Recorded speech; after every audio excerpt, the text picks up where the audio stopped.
Et bonjour à tous et bienvenue sur la chaîne d'Odan Lorcana, j'espère que vous allez bien, moi ça va extrêmement bien. Et on se retrouve aujourd'hui pour certainement le deck qui me plaît le plus tout simplement depuis la fin du reveal. J'avais déjà proposé une version un petit peu personnelle de ce deck, je reviens aujourd'hui avec une version compétitive, une version qui marche en tournoi et qui pour le coup est plutôt surprenante et plutôt très agréable à jouer. C'est un deck aggro mais pas un deck hyper rush. Là vous allez jouer quand même des grosses créatures, des créatures un petit peu écrasantes et surtout moi ce que j'adore, vous allez jouer un petit peu avec votre défausse, enfin même beaucoup. Vous allez soit la remplir pour jouer des cartes qui vont vous permettre d'en récupérer certaines, soit vous allez la remplir pour ensuite la vider et jouer des grosses créatures. Vous devinez de quelle créature il s'agit avant de passer à la vidéo. Je vous rappelle que vous pouvez d'ores et déjà liker et commenter et partager celle-ci, voire vous abonner à la chaîne si vous ne voulez pas rater les prochaines. On remercie également Oupi, le sponsor boutique de la chaîne que vous retrouverez du côté de Salanches dans le 74 ou bien sur leur site internet oupi.eu. Vous y retrouverez évidemment tous les produits Lorcana, mais pas que. Si vous aimez l'univers du TCG et du jeu de société en général, foncez dans la description, vous retrouverez le lien vers leur site internet. Vous retrouverez également le lien vers mon Instagram et vers le Discord de la team Alter Ego. N'hésitez pas à nous rejoindre dessus. On recrute évidemment toute personne sympathique et qui aime Lorcana. Et on passe tout de suite à la decklist. Une decklist donc vert jaune sans surprise. Mais vous allez voir qu'elle comporte quand même pas mal de petites surprises. Donc moi dans la version que je vous avais proposée, je n'embarquais pas la Lady ni le Clochard. Dans les versions qui se jouent un petit peu, qui se jouent de manière compétitive, du coup il les embarque. J'imagine tout simplement parce qu'on peut plus spammer le board, on peut aussi jouer la grande Lady pour moins cher, même si on veut pas forcément la jouer au tour 3. Avoir une petite Lady qui traîne, déjà la Lady va aussi probablement s'attirer un petit peu les foudres de votre adversaire puisqu'il se doute que vous allez pouvoir à tout moment altérer la grande Lady. Pour rappel, la Lady Épagnole élégante, c'est une 1-2 pour 1 non ancrable qui leur 1 et tant que vous avez un personnage clochard en jeu, vous allez, enfin elle va l'aurer pour 2 tout simplement. Le clochard du coup, tant qu'on y est, on va en parler. Le clochard c'est une 1-3 pour 2 ancrables qui leur 1 et on peut le jouer tout simplement pour 1 si on a déjà une personnage Lady. Et l'autre côté assez intéressant du clochard que j'avais un petit peu sous-estimé, c'est lorsque vous jouez ce personnage, vous pouvez choisir un autre de vos personnages qui gagne plus 1 d'attaque pour chaque autre personnage que vous avez en jeu. En plus il a quand même une magnifique enchantée, j'aurais bien aimé l'avoir. Tout simplement c'est très fort parce que ça va vous permettre de prendre des trades positifs, des trades un petit peu surprenants pour votre adversaire au moment où vous le voulez et de rentabiliser certaines cartes qui en fait ont des effets d'entrée en jeu et qui n'ont pas grand chose d'autre. Je pense notamment à la Ursula embobineuse qu'on connaît évidemment très bien, qui permet d'aller enlever spécifiquement des cartes chansons dans la main de son adversaire. Les kits aussi qui ont un effet de tempo un petit peu pour ralentir l'adversaire, vous allez pouvoir les rentabiliser vraiment très bien avec le clochard puisque vous allez pouvoir leur donner beaucoup plus de force et ils vont pouvoir aller trade favorablement du coup plein de créatures. Ça sert pas qu'à ça, vous allez pouvoir évidemment à d'autres moments prendre des bons trades, notamment rentabiliser les tours 1 qu'on voyait jamais et qui sont plutôt al dente en ce début de méta. Je parle évidemment de Nala et de Petit Jean. Donc qu'est-ce que c'est Nala et Petit Jean pour ceux qui connaissent pas? C'est tout simplement des cartes vanilla, des cartes sans texte, mais elles sont 0,4. Ça veut dire qu'elles vont résister à beaucoup de choses en début de partie. Et vu qu'on a une prédominance du gris bleu par exemple en ce début de saison, qui lui va jouer beaucoup de perdus dans l'hiver, beaucoup de comment ça s'appelle, de plus ardent que le feu des volcans, j'y arrive, et vous allez pouvoir à eux aussi, déjà ils vont pouvoir vous permettre de passer un petit peu ces débuts de tour, vous allez pouvoir encaisser des chansons avec, ça fait évidemment d'excellentes cibles de soins pour vos réponses, puisqu'ils ont 4 de vie, donc vous allez pouvoir piocher jusqu'à 3 cartes avec ces cartes là, et avec votre réponse du coup, et vous allez aussi pouvoir prendre des bons trades avec le clochard si vous arrivez à leur augmenter la puissance.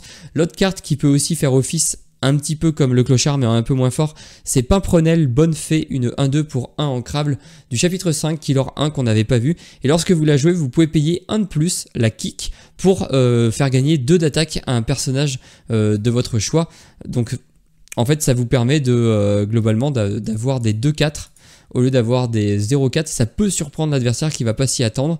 Donc voilà, c'est plutôt intéressant. Après bon évidemment Daisy, donc beaucoup de tours, on voit on en a 13, on en a 21 c'est beaucoup, mais c'est ce qu'il faut, hein. On joue évidemment un deck avec une curve basse parce qu'on veut jouer des ladies, on veut évidemment jouer aussi des clochards qui étaient présents dans la decklist que je vous avais présenté. Le clochard chien débrouillard, c'est une 2-6 pour 7 en crabe killer 2. On peut jouer ce personnage pour 1 de moins pour chaque personnage qu'on a en jeu. Et chose intéressante, c'est lorsque vous jouez ce personnage, vous pouvez piocher une carte pour chaque autre personnage que vous avez en jeu et ensuite défausser autant de cartes que vous avez pioché. Donc si vous avez 3 cartes, 3 personnages en jeu, vous allez pouvoir le jouer au tour 4. Très intéressant, une 2-6 au tour 4. Vous allez piocher 3 cartes et vous allez en défausser 3. Donc déjà, en plus de faire du quality advantage, vu qu'on joue un deck Lady, évidemment ça va nourrir notre Lady, puisque je vous le rappelle, lorsque vous jouez ce personnage, vous pouvez renvoyer jusqu'à 2 cartes personnages coûtant 2 ou moins de votre défausse dans votre main. Donc vous allez pouvoir ramener des cartes de votre défausse jusqu'à dans votre main. Évidemment, vous l'avez compris avec le début de la vidéo, on va embarquer des Chernabog puisque on va essayer de remplir un petit peu sa défausse assez rapidement. Donc on peut sortir des 9-9 killer 3 très tôt dans la partie puisque ce personnage coûte 1 de moins pour chaque carte personnage dans votre défausse. Et lorsque vous jouez ce personnage, vous allez remettre tous les personnages de votre défausse dans votre pioche et mélanger votre pioche. C'est assez intéressant parce que ça permet quand même de poser déjà un énorme ton. Pourquoi pas de remettre plein de cartes dans votre deck et donc augmenter en gros la chance de trouver des cartes qui peuvent vous intéresser. Les autres cartes qui nous aident à remplir notre défausse et à arriver à ce plan de jeu, Chernabog ou une Lady qui va pouvoir nous refill la main, nous faire piocher 2 de manière un petit peu passive. Donc ça c'est un petit peu la pioche que manquait le deck vert jaune, puisque souvent avant en fait quand on jouait un deck aggro vert jaune, on avait globalement que réponse qui nous permettait de piocher. Donc l'adversaire il savait que s'il gérait toutes nos créatures, notre réponse servirait à rien. Maintenant c'est un petit peu plus pénible pour lui puisque soit il gère pas nos créatures et on les soigne avec réponse et on pioche et elle continue à l'orer, soit il les gère mais il sait qu'on peut potentiellement les ramener avec une Lady et donc en fait elles reviennent plusieurs fois, donc ça peut être évidemment très pénible. L'autre carte qui permet de remplir sa défausse, c'est le tac. Le tac Ranger malicieux, une 3-4 pour 4, des stats assez honorables, ça va chercher pas mal de choses. Lorsque vous jouez ce personnage, vous pouvez placer les 3 premières cartes de votre pioche dans votre défausse pour choisir un personnage qui subit moins 3 d'attaque jusqu'au début de votre prochain tour. Donc ça, en plus de pouvoir potentiellement sauver par exemple si l'adversaire a une carte qui peut menacer par exemple votre porcinet, vous allez tout simplement pouvoir lui donner moins 3 et protéger votre porcinet et pourquoi pas réussir à l'orer 2 fois avec votre porcinet, ce qui est tout simplement... en général ça fait quasiment gagner les parties d'arriver à l'orer 2 fois très tôt avec votre porcinet. L'autre carte aussi très intéressante qu'on avait je crois jamais vue ou alors 1 ou 2 fois dans quelques decks un peu exotiques, c'est la Megara du chapitre 4, Megara cynique captivante, une 3-6 killer 2 pour 3 non ancrables. Alors 3-6 killer 2 pour 3 non ancrables, évidemment ça a un côté, un malus sur la carte, c'est accord louche. Lorsque vous jouez ce personnage, bannissez-le ou défaussez-vous d'une carte. Sauf que nous, évidemment, défausser une carte de notre main, c'est pas forcément quelque chose qui nous fait peur, c'est pas forcément quelque chose qu'on ne veut pas faire. Poser une 3-6 au tour 3, c'est évidemment une excellente cible pour soigner avec réponse. C'est aussi une grosse menace pour l'adversaire puisqu'une 3-6 killer 2, faut aller la chercher, c'est assez compliqué. Sinon, qu'est-ce qu'on a d'autre? Parce que je saute un petit peu plein d'étapes, je vous parle que des cartes qui me plaisent le plus dans ce deck. On embarque 3 Pégases. Alors le 3 Pégases, c'est pas vraiment le tour 1 qu'on veut forcément dès le début. Par contre, il est très bien parce qu'on joue aussi l'alter et en fait, on sait que l'alter, quand il arrive en jeu, il donne insaisissable à tout votre board et ça peut potentiellement vous faire gagner la partie puisque l'adversaire va vraiment pas pouvoir trade votre board pendant un tour et souvent vous allez pouvoir l'orer 2 fois avec un board assez conséquent. Ça fait souvent la partie. Donc c'est intéressant de l'avoir un petit peu moins d'exemplaires. Moi j'en ai embarqué 4 et 4, c'était peut-être un petit peu trop. Et je crois qu'on a à peu près fait le tour si les 2 Gogo Tomago au cas où pour finir la partie. Sinon ça reste quand même une 2-2 insaisissable. Ça peut faire des petits points de l'or par-ci par-là et vous permettre de remporter la partie. On a Lilo, reine de l'évasion, tout simplement parce qu'elle peut revenir un petit peu indéfiniment de votre défausse, donc ça peut être intéressant, même si le Chernabog va les remélanger dans votre deck, donc en fait ça va un petit peu annuler son effet, mais des fois les avoir dans cette défausse c'est un petit peu pénible parce qu'on sait que si on les pose, l'adversaire va juste les trade, donc pourquoi pas les remettre dans la pioche, ça peut être intéressant.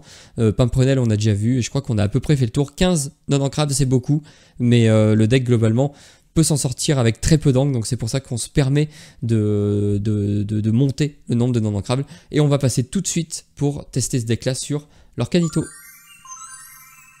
Et c'est parti pour de la Casual Q sur l'Orcanito avec le deck Lady. Un deck dans lequel je crois beaucoup. J'espère en tout cas qu'on peut s'amuser avec des decks aggro et qu'on se retrouve pas en fait à la carte haute trop vite. C'est vraiment ce qui me déplaît dans les decks aggro, c'est de ne pas avoir suffisamment de pioches, que ce soit trop dur en fait de piocher avec. Ça peut être très intéressant tour 3, peut-être même plus que le kit. Ça c'est intéressant quand on ne sait pas contre quoi on joue. Ça pas pour l'instant, ça peut être intéressant vu qu'on a Megara. Tour 2 on pourrait jouer une Lilo. Et du coup ça fait qu'on jetterait 3 cartes seulement. Parce qu'on préfère jouer une Nala ou une Lady au début. Je sais pas trop. Et est-ce qu'au tour 2 on préfère jouer une Ursula ou une Lilo?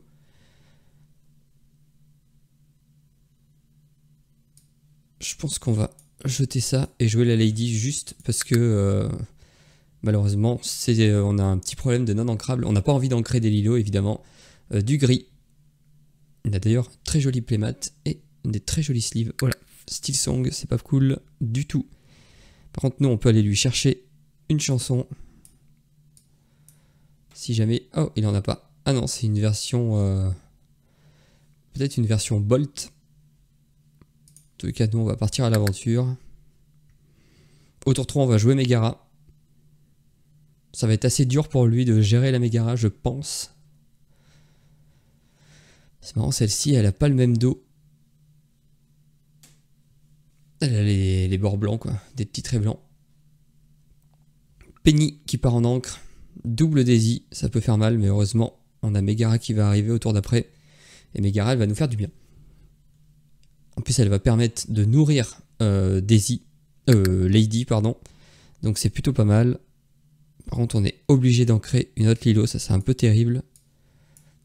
On va jouer et on va jeter une petite Lady. Question c'est, est-ce qu'on trade? Je pense que oui. J'ai pas envie qu'il puisse chanter une chanson. Ces deux Daisy, je m'en fiche un peu. Je m'en fiche, non. Mais donc il va nous faire piocher avec. Donc nous, évidemment, c'est ce qu'on veut.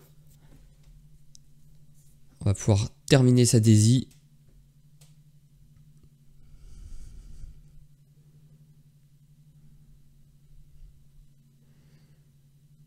On devrait pouvoir terminer sa Daisy. Le Jafar qui s'en va. Le Monsieur Mouche, attention. Monsieur Mouche, ça peut faire un peu mal. 1, 2, 3, 4, 5. Ça arrive un petit peu tard.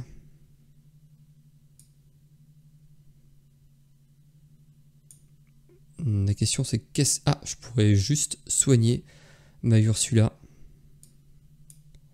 Je pense que c'est ce qu'on va faire. Ça permet de piocher 2 cartes. Une nouvelle réponse, c'est vraiment très bien. On va challenge une. Et on va partir à l'aventure avec l'autre.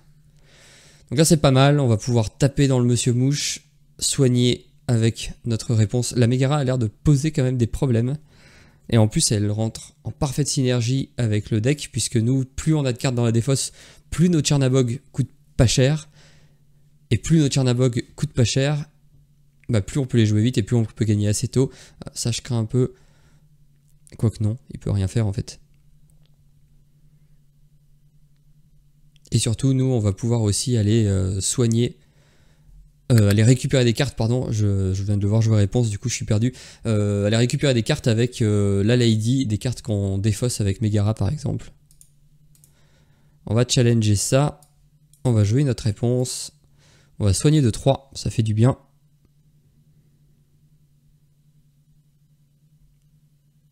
Et qu'est-ce qu'on va jouer là? Ça, j'ai presque envie de le garder. Pâquerette, Pimprenel, pardon, je pense qu'on s'en fiche un peu. Et on va jouer une Daisy, par exemple. Et on va partir à l'aventure. Donc là, on a réussi un petit peu la guerre du board. On a un board qui est quand même plus solide. On a réussi à piocher grâce à double réponse. Ça fait évidemment vraiment du bien. La Lady nous permet elle aussi de piocher. Donc là, il a été obligé d'ancrer un Robin pour pouvoir... je sais pas pourquoi d'ailleurs, mais il aurait pu jouer Robin sinon. Pour jouer un Raging of the Fire, c'est pas super. Ok, ça lui permet de piocher et de refill sa main. Et de piocher un petit Robin. Ouf, bah on est béni avec nos petites réponses. C'est là en gros il se casse les dents pour essayer de tuer notre... Voilà, et du coup il abandonne parce qu'on a réussi à avoir trop de réponses. Bah ça arrive. On va enchaîner tout de suite avec un deuxième match. Donc 5 minutes, ça allait très vite, 3 réponses et il a concede. Est-ce qu'il aurait pu attendre un peu plus? Peut-être, mais je pense qu'en effet il avait perdu en fait la partie, c'était allé un petit peu trop vite. On va commencer la partie évidemment. Donc là on a Daisy, Ursula, on a la petite Lady, mais j'ai pas trop envie. Les Lilo, je les veux pas tout de suite. Double Daisy, ça peut être pas mal. C'est plutôt au tour 3. Ça ferait Daisy, Ursula, Daisy, Porcinet. Paraît pas mal. On a aussi un Pégase qui va peut-être nous permettre de faire des choses. Le kit, c'est peut-être la carte que je suis le moins fan dans le deck. On va commencer par l'ancrer. Et on va jouer une Daisy. Et on va passer. On va voir ce qu'il joue. Est-ce qu'il joue le fameux bleu-gris? J'ai regardé un petit peu Index d'ailleurs. Et j'ai l'impression quand même que le bleu-gris s'est un peu calmé. Oula, il a joué Hideaway. Cachez-vous et c'est tout. Est-ce que ça vaut le coup d'aller checker? Ou est-ce qu'on essaye de lui mettre... beaucoup de pression avec par exemple Lady et Daisy. Je pense que oui. Je pense qu'on va ancrer le Pégase. À partir à l'aventure, alors là par contre ça nous fait une main où on aura très vite plus de choix. Plus rien à jouer. J'ai pas vu ce qu'il avait... J'ai pas vu, on lui a révélé quelque chose mais j'ai pas vu. Je sais pas ce que c'était. En tout cas c'est du bleu et du bleu pour l'instant. Peut-être bleu-rouge, en tout cas il veut aller vite. Oh, ça c'est pas trop mal, est-ce que c'est ce qu'on veut? Non. Que ça nous permet de poser beaucoup de choses. Je pense qu'en vrai, ça et ça suffit. On s'en fiche, on va donner à lui, à elle, pardon. On va partir à l'aventure. Là en gros si... je vois pas les cartes qu'on lui donne, c'est un peu embêtant.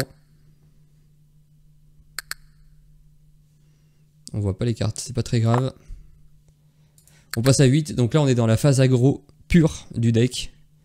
Là en gros s'il répond pas, on fait 2, 4, 6, 7, 10 de l'or, donc on passe à 18 et je pense qu'on le satellise. Je sais pas trop ce qu'il joue, pour l'instant il a joué avec du bleu. Cachez-vous, voguer, pas grand chose. En tout cas est-ce qu'il peut répondre, c'est l'autre question. On lui a fait une sortie assez agressive. Alors au début, j'étais pas très fan de Lady et le clochard. Ah, là il va pouvoir... Oh, ouais, bon, ça revient un peu au même, vous me direz. Donc là il est à 4. Moi je peux poser ça pour 3. Ça fait assez mal.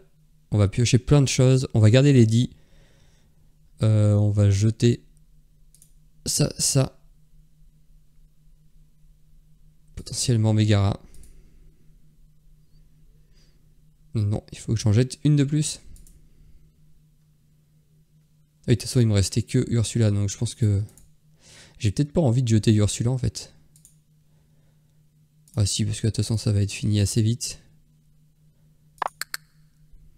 Là, on va résolver son effet. On voit plus son effet, c'est pas très grave. Ça va quand même beaucoup trop vite, je pense, pour lui. On est à 16. On gagne globalement au prochain tour. Avec seulement 3 d'encre. Contre un bleu-rouge. Et ben voilà. Temps de jeu.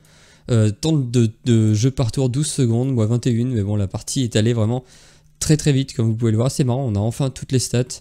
Tour 1 Daisy. Tour 2 Daisy. Et Lady. Ouais, ça va vraiment trop vite. J'ai fait bugger le jeu. Ah non, ok, donc il y a un petit bug, tu peux a priori pas checker les stats et passer au match suivant. Et on va relancer une troisième partie, vu que c'est allé très très vite. Ça va peut-être être une vidéo assez courte finalement, ou alors on va faire 4 matchs, on va voir. Mais là, à chaque fois que j'ai commencé, en tout cas, c'était assez violent. Contre bleu-rouge, en plus, là, on a eu une sortie vraiment très aggro. On a quand même réussi à avoir notre second souffle avec Lady au bon moment. Est-ce qu'on aurait tenu beaucoup s'il avait eu plus de gestion? Je suis pas sûr. En tout cas, s'il avait joué un T1 au début, ça aurait peut-être été plus dur. Donc là, on a toujours le bon début. Lady Clochard. On a un tour 2 au cas où, ça on le veut pas. Ça pourrait nous aider. Elle, je pense pas. On va garder un tac au cas où. Pour l'instant, on n'a pas... Ah bah, on a enfin un Tchernabog. Donc là, on a un plan de jeu de Tchernabog qui peut être intéressant. Violet, balai. Je pense qu'il faut qu'on mette la Lady. On n'a pas gardé Pimprenel. Je pense qu'on va jouer Lady, mais on n'a pas double T1 au prochain tour. Peut-être qu'on jouera Ursula. On va voir. Voilà, en tout cas, il peut partir à l'aventure avec balai magique sans l'engager. Ça va être un peu plus dur. Je pense que c'est un gris-violet cette fois-ci. Je pense que c'est ce qu'on va croiser le plus. Des bleus-rouges, des bleus-gris et des gris-violets. Donc là, nous, au prochain tour, évidemment, si on trouve un tour 1, c'est très bien. En plus, on pourrait les surprendre. Si on... bah, même si je joue juste lui, en fait, on va pouvoir prendre le trade s'il le bannit pas. Et ça peut l'embêter, par contre, qu'on arrive à aller chercher le trade. Ça pourrait être très embêtant pour lui. Ah, bon. Il va remonter sa Madame Mime. Donc nous, on va peut-être plutôt jouer la Ursula. Pourquoi pas surprendre au prochain tour avec un tour un peu plus... un peu agressif. Donc là, on va ancrer lui. Je pense qu'on va jouer Ursula pour aller checker. Oui, parfait. On voulait lui enlever, évidemment, des cartes. Donc là, au tour 3, il a un pat qui peut jouer tout seul. Ouais, il n'a pas non plus grand-chose. On va pas lui donner notre Lady. Prochain tour, on va jouer, je pense, ces deux cartes. Et au tour d'après, on essaiera de jouer le gros clochard. Clochard ou tac d'ailleurs, on verra. Pat, ok. Bon, il veut mettre du board. Là, il nous offre... Voilà, on pourrait jouer 1, 2. Est-ce que c'est mieux d'avoir des 1-3 ou d'avoir un porcinet? Je pense qu'on veut quand même un porcinet. On va jouer lui. Et le clochard, on va booster notre Ursula. Qui va pouvoir aller chercher elle. Est-ce qu'on envoie elle à l'aventure? Ça c'est l'autre question. Disons que là au prochain tour on peut jouer une 2-6.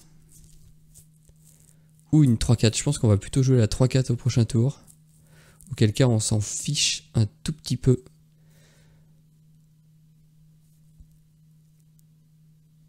Auquel cas on s'en fiche un tout petit peu. On va partir à l'aventure quand même, elle fait 2. On se rappelle ce qu'il avait, il avait une chèvre et je crois qu'on connaît plus rien après. Il avait balai, patte, chèvre. Il avait autre chose, je me rappelle plus. Je sais pas si on peut le voir. Non. C'est pas grave. C'est pas grave. Donc là, ça va être un peu plus tactique que les autres parties. Bon, évidemment, si on arrive à résoudre le Tchernabog, ça va faire très mal. Pour l'instant, il coûte que 9. Il va coûter 4 de moins. Une fois qu'on aura joué ça. En plus, on va pouvoir... Ah si, on va pouvoir lui détruire son pat. Un petit peu gratuitement. Mais est-ce qu'on veut vraiment... Jusqu'au début de notre prochain tour. Après, on protège notre porcinet. Enfin, ouais, pas vraiment, parce qu'il va sûrement jouer sa chèvre, je pense.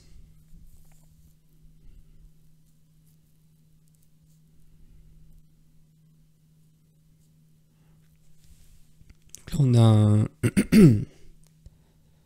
Pour être à 4, 5, 6, ça fait toujours pas 7. Le balai, ça nous va. Ça nous va. Donc, il défausse sa chèvre et il repioche 2 cartes. Je sais pas trop ce qu'il cherche. Il pourrait piocher encore avec le balai. Moi, ça m'irait personnellement.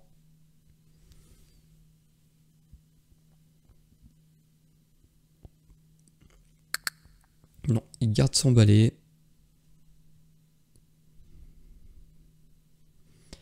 On peut donner -3 à un personnage jusqu'au début de votre tour. Un personnage qui subit. Donc je peux sauver mon porcinet. C'est plutôt pas mal. On va le faire. On va jeter 3 cartes. Donc là, machin, discard. donc c'est bien ça, faut donner -3 à un personnage. Je vais donner -3 aux pattes.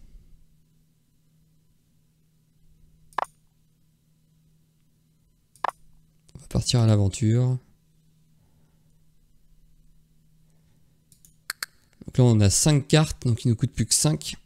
On va sûrement perdre des personnages. On a acheté Réponse Mégara. C'est pas les meilleures cibles pour si jamais on a une Lady. Lui par contre on se rapproche du moment où on va pouvoir le jouer. Bon, on va surtout jouer un Tchernabog.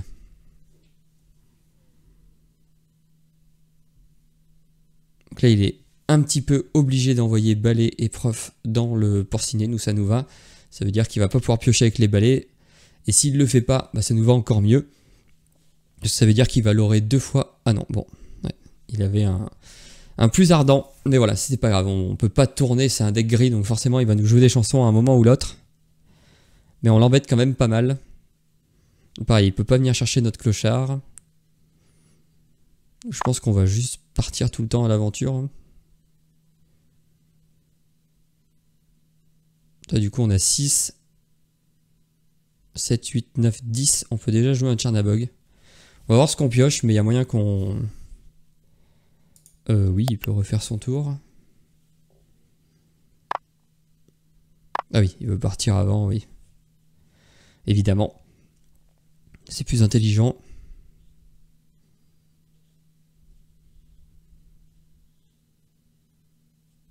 Est-ce qu'on prend juste le trade là?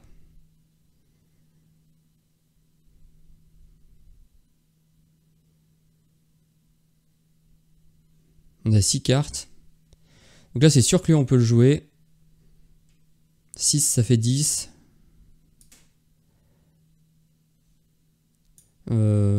Je pense que c'est sûr qu'on le joue. Hein. C'est sûr qu'on le joue. La question, c'est est-ce que lui, il tape là-dedans? Je pense que oui, parce que c'est un value trade. Lui, il part à l'aventure. Je pense qu'on va ancrer ça. Donc là, on l'oblige à perdre encore une créature. Nous, lui, il va partir à l'aventure tout le temps. Bon, le pire, c'est évidemment s'il arrive à avoir crabe plus renard. Quel cas, bon, ça fait quand même beaucoup de ressources sur une seule carte. Ça nous va. Ça veut dire que le Tchernabog est relativement tranquille. On va voir bien évidemment ce qu'il joue.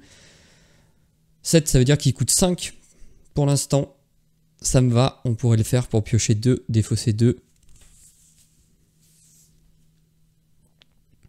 Kaloun, un peu embêtant. Ça, il refile sa main. C'est pas trop pénible. Réponse.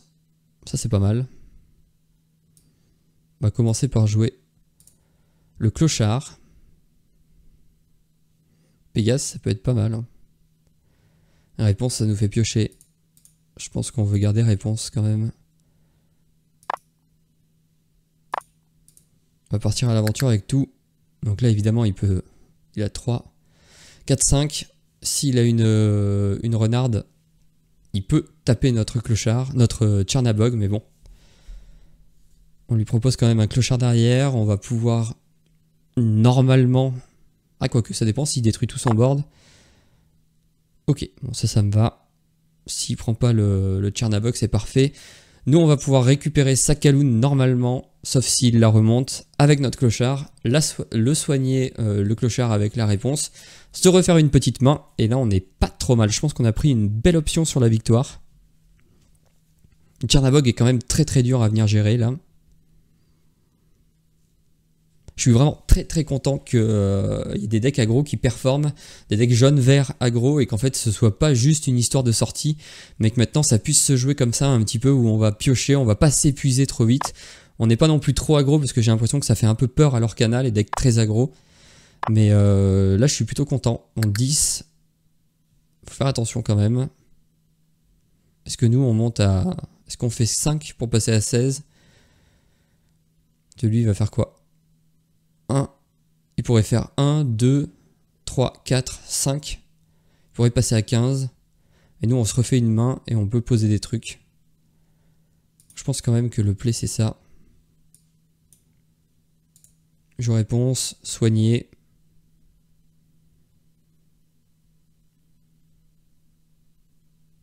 qu'on ancre un clochard pour jouer un porcinet et finir? Ou alors une Lilo. Je pense que la Lilo est moins intéressante. Partir à l'aventure. Oh, il propose un énorme board quand même. On n'a pas tué la Kaloun. Mais c'est pas très grave, je pense. On a un board létal, donc faut qu'il ait de quoi gérer via des chansons. Quand même qu'il aille chercher le Tchernabog, 9-9 c'est quand même très très gros. Il a l'auréat 6, je pense qu'il a... Enfin en gros s'il aura un tour de plus la partie est gagnée. L'auréat 6 déjà ça nous avance bien dans la partie. Et puis pour aller le chercher il faut s'y employer un Zeus plus beaucoup de créatures dedans. Je pense que là ça reste un petit peu compliqué pour lui.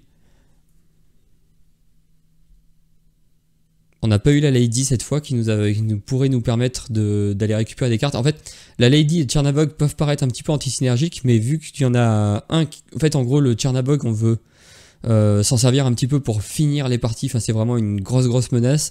Et la Lady, c'est un peu au cas où on n'arrive pas à trouver nos Tchernabog ou plein d'autres choses. En fait, on... Qu'est-ce qu'il a fait? Ah, il a joué un prof, pardon. Là, il cherche, à mon avis, une chanson. En fait, les deux sont globalement... peuvent paraître anti-synergiques puisque l'un vide le deck, la défausse, et l'autre joue avec la défausse, mais en vrai je pense que ça trouve un juste équilibre entre les deux. Et suivant les cartes qu'on a en main, en fait on oriente notre plan de jeu soit vers avec tac pour jouer le Tchernabog plus vite. Ah ça y est, il veut en finir avec le Tchernabog. Là, ça fait cher, hein. Il va devoir renvoyer sa Kaloun. Tout ça pour l'aurer 2. Il peut pas venir chercher le clochard. Donc là nous on a 2, 4, 7 sur le board. Pareil compliqué. On va pouvoir jouer un autre clochard pour piocher, retrouver un petit peu ce qu'on veut. Ça me paraît compliqué, il a un board de 1-3 qui fait pas grand chose. Et il abandonne. Bon, et bien en tout cas, j'espère que cette petite vidéo avec ce deck plaisir, ce deck super joli, enfin moi un deck qui me plaît beaucoup. J'espère qu'elle vous aura plu autant que j'ai pris de plaisir à la faire. Si c'est le cas, n'hésitez pas à liker, commenter et partager la vidéo, voire vous abonner à la chaîne évidemment. Il me reste plus qu'à vous souhaiter une excellente journée et ou une excellente soirée. Tout dépendra du moment où vous choisissez de regarder cette vidéo. Allez, salut!